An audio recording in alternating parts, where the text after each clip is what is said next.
কি করে তুমি আমায় ভুলে গেলে ভাবে, দু ফুটো অশ্রু ফেলে চলে গেলে।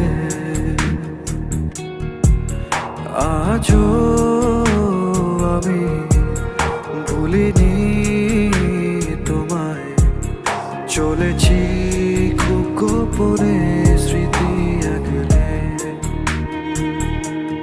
ভালোবাসনি করেছ